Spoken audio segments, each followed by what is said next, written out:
Dışarıya çıkalım.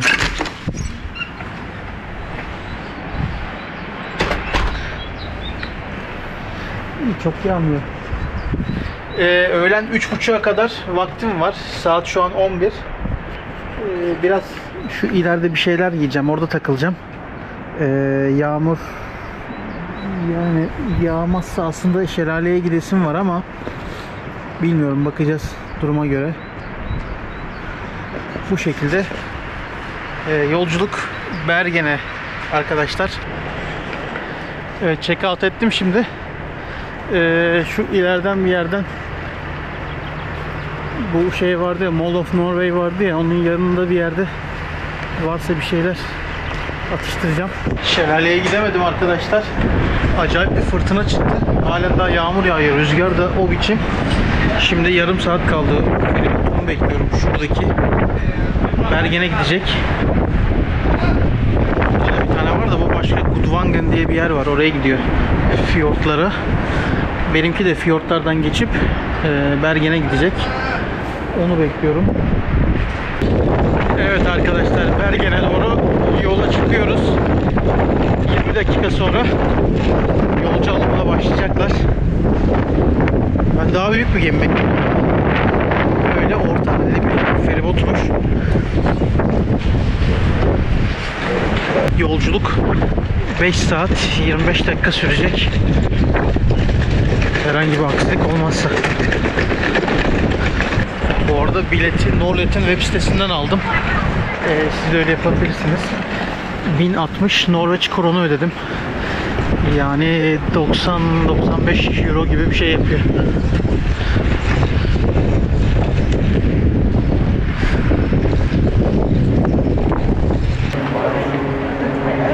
Sorry for noting that it was particularly evident.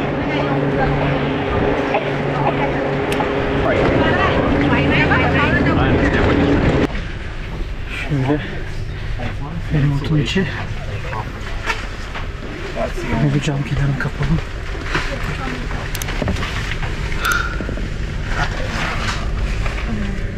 Evet arkadaşlar, yolculuk başladı. Şöyle göstereyim.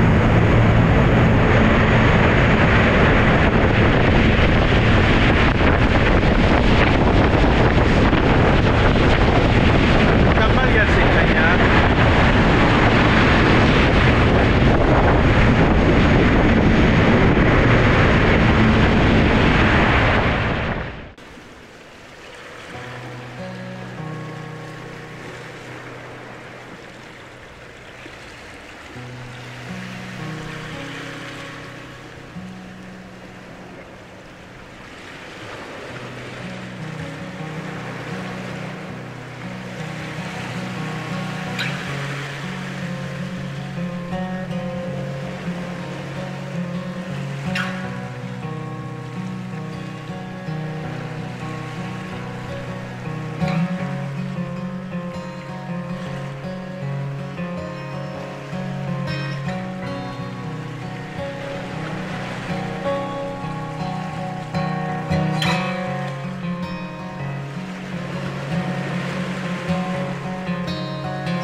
Şu an Norveç'in Bergen şehrindeyim. Bakın kaldığım yer böyle bir yer. Bakar mısınız binalara? O kadar güzel ki. Hepsi böyle ahşap. Rengarenk. Dün akşam geldim buraya. Hava acayip soğuk. Yağmur da var. Az önce otelden çıktım. Şöyle birkaç saat turluyorum. Karnım acıktı. Bir şeyler yiyeceğim.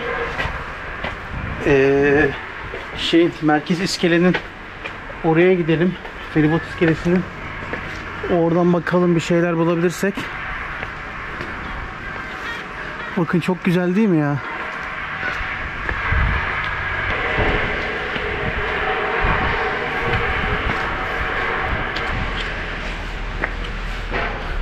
Valla sokaklar, evler birbirinden güzel. Buradaki de bir başka terminal. Oraya inen yol. Böyle yine rengarenk evler, dağlar.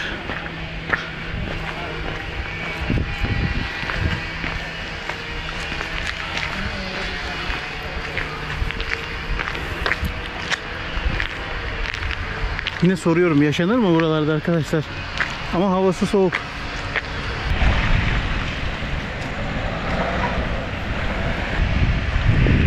Bakın evler her yerde çok güzel ya gerçekten.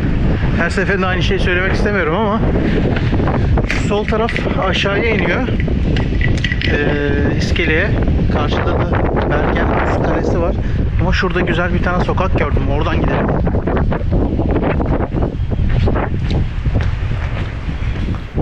Şuradan aşağıya inelim.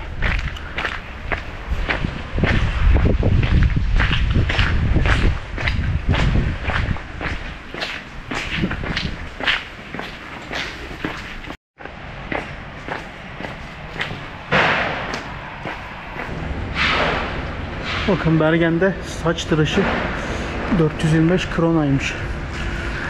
Yani 40 euro civarı. Bergen iskelesi burası arkadaşlar. Yolcu gemileri de var. Anladığım kadarıyla yük gemileri de var. Savaş gemisi geçiyor bir tane.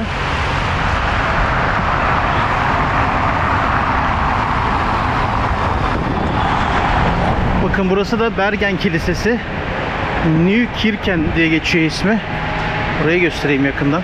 Bu kilisenin ismi Nykirken, yani yeni kilise. Bunun da sebebi şuymuş. Bu kilise yapıldığında önceden bu Bergen'de başka kiliseler de varmış. 1622'de bu kilise yapıldığında yeni olduğu için ismine Nykirken demişler, yani yeni kilise. Bu da böyle yaklaşık 400 yıllık bir kilise. Şimdi şu iskelenin oraya doğru geçelim. Bakalım orada balık bir şeyler varsa yiyelim ya. Acıktım. Şuradan inelim bu sefer. Kaleyi yakından göstereyim diye, tam karşıdan göstereyim diye iskelenin oraya girdim. Alın size işte Bergen manzarası arkadaşlar. Karşıdaki de Bergenhus Kalesi. Bu kale de yine 13. yüzyıldan kalma. Evet, şimdi öbür tarafa geçelim şu şekilde. Asıl merkez orası. Bakın tam şehrin göbeğinde iskele var. Oradayım. Ve suda bir tane bile çöp olmaz mı ya? Böyle bir temizlik yok yani. Tam olarak dibi gözüküyor. Mükemmel.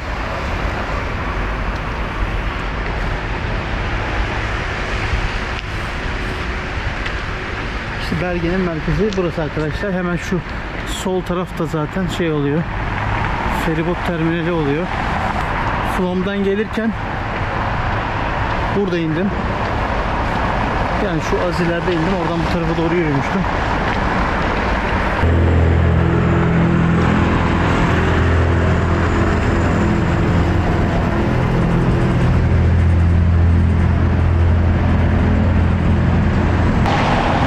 Bakın fiyortlar için fiyort turuna buradan gidebilirsiniz. Biletleri buradan alabilirsiniz arkadaşlar.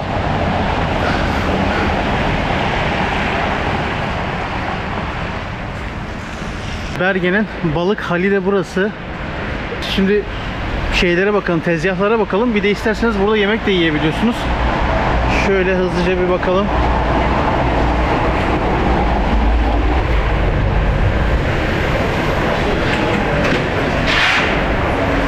Bakın karidesin kilosu yaklaşık 37 euro. Yengeç var böyle. King crab. Somon. Somonun kilosu da ortalama 50 euro civarı. Bunları bilmiyorum.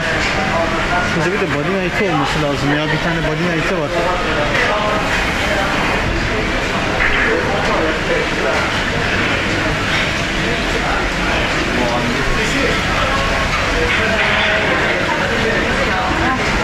Baksanıza yengeç. Devasa yengeç. King crab.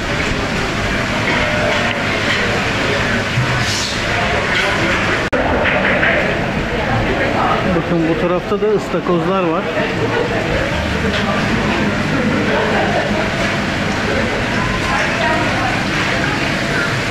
Burada yiyebiliriz. Burada ne var? Peynir çeşitlerini görüyorum. Bir sürü peynir çeşidi var burada. Ama yani fiyatları ortalama şunlar mesela 70 euro civarında. Şunlar 80 euro. Bunlar 70 euro. 60 euro o civarda. Burada bakın balık havyarı satıyorlar. Atlantik havyarı 195 gramı 39-38 euro falan. Burada yemekleri pişiriyorlar. Ekmeklerini getiriyorlar. Şimdi öbür tarafa geçelim.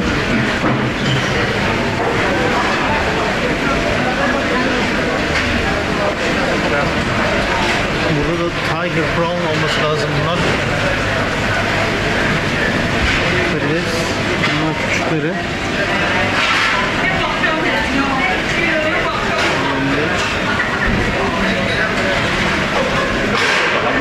Güzel ya, buradan seçiyorsunuz. Size pişiriyorlar. Şimdi uygun fiyatlı olan bir şeyler bulursam bir belki balık çorbası içerim. Bir tane de balık yemeyi düşünüyorum. Bu tarafta restoran. Böyle arkadaşlar, çok güzel ambiyansı var. Kurutulmuş balık bakın.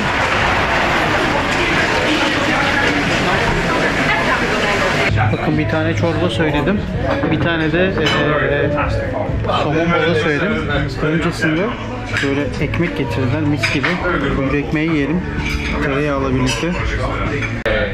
Bakın arkadaşlar, balık çorbamız geldi. Tadı şahane gerçekten. Tek bir çorba bile doyurucu. Doyurur yani, değil mi abi? Doyurur. Doyur. Evet arkadaşlar, şans işte. Türkler her yerdeyiz. Öyle kendi kendime bir şeyler anlatırken yan masadan Türk müsün sorusu geldi. Evet abi, sizi tanıyalım. Adım Kudret. Hollanda'ya geliyorum. Aslında Noordkamp'a gidiyordum arabayla. Evet. Araba bozuldu. Burada 4 gün burada kalıyoruz şimdi. Yeni araba Gelene kadar, gönderilene kadar. Nasıl, güzel ama değil mi? Küçük bir yer. Güzel. Güzel, bayağı güzel. Çok yemek var. Sıkıntıda yemek yiyor. Aynen öyle. Ama evet. Şahane sonra. Bakalım, benim de işte birkaç saatim kaldı burada. İsveç'e geçeceğim. Uçak var akşam. Öyle birkaç saat olsun. Dün akşam geldim ben de. Öyle bir karnımızı doyuralım. Ondan sonra da biraz daha turlarız. Sonrasında da artık İsveç yolculuğu başlayacak. Hadi afiyet olsun o zaman. Sağ ol. Evet, bu balık çorbasının şu içindekileri sordum. Şu renkli olan somonmuş. Bu da codfish. Codfish neydi? Morina mıydı? Öyle bir şey olması lazım. Morina balığı. Bayağı güzel yani tadı.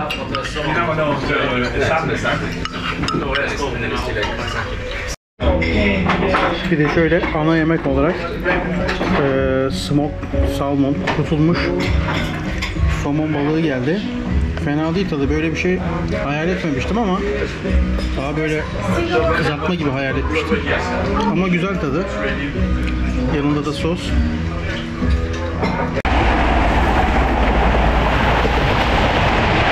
Evet arkadaşlar, o gördüğünüz balık çorbasına 189 krona, yani 16 euro civarı ödedim. Bir de kurutulmuş, yani tütsülenmiş daha doğrusu somon vardı. Ona da 289 verdim.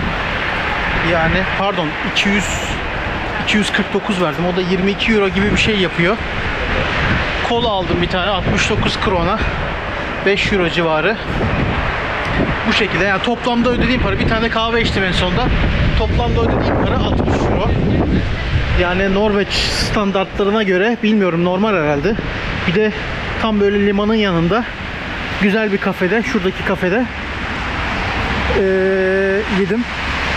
Kalktım. Durum bu şekilde. Yani mesela fiyat olarak da örneğin Burger King menülerde ortalama 15-16 euro civarı. Buradan hesaplayabilirsiniz, karşılaştırabilirsiniz. Şimdi bu geldiğim yer Bergen'in merkezi arkadaşlar. İskele burası demiştik. Şurada yine şansıma ya şey yapmak istiyordum. Bakın şuradaki tepeyi görüyorsunuz değil mi? Floyen diyorlar buraya. Floyen tepesi. Şuradan bir yerden yürüyüş yolu var, çok güzel. Gelmeden önce araştırmıştım biraz. Şu dağın tepesine çıkabiliyorsunuz ama yağmur yağdığından dolayı göz gözü görmüyor zaten. Çok zorlayıcı olacak. Bir de zaten vakit yok. Vakit olmadığı için de zaten biraz şey yaptım. Hani yağmur yağdığı için biraz ağırdan aldım. Zaten vakitte kalmadı. Bu şekilde. Şuraya bakalım. Şu ortada bir tane heykel var. Burada bile İstanbul kebap var ha, şehrin göbeğinde.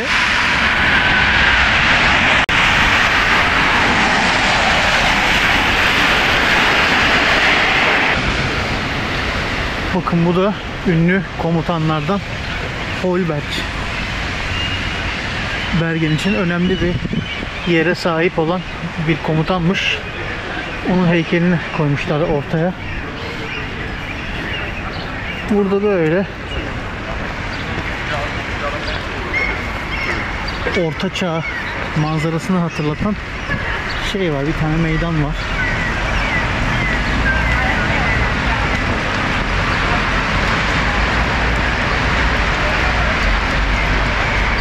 Burası da böyle. Bakın arkadaşlar, havalimanına gidecek tramvay da buradan kalkıyor. Şurada durağı var. Bilet makineleri var. Ben de bir saat sonra buraya geleceğim. Bu şekilde.